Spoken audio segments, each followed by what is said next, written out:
Salah faham tentang 5 dinar adalah bukan 5 gram. 5 dinar beratnya 21.25 gram. 8 tahun yang lepas, harga 5 dinar ni sekitar RM3,000. Nilainya sekarang RM13,000. Kenaikan sebanyak RM10,000. Termatlamat ramai orang simpan 5 dinar ni adalah untuk nak pergi haji, nak pergi umrah ataupun nak buat deposit beli rumah.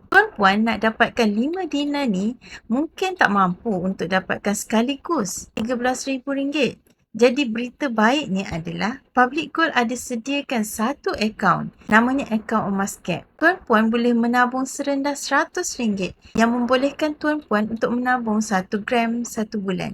Selama 24 bulan iaitu 2 tahun, tuan-puan akan ada 24 gram. Nanti tuan-puan akan keluarkan 5 dinar yang macam ni, yang beratnya 21.25 gram. Selepas 2 tahun, harga 5 dinar ni bukan lagi RM13,000 dah. Sebab purata kenaikan harga emas adalah 10% setahun. Jadi bagi tuan-puan yang nak miliki 5 dinar ni, tuan-puan boleh tekan sign up dan saya akan bantu sebaiknya.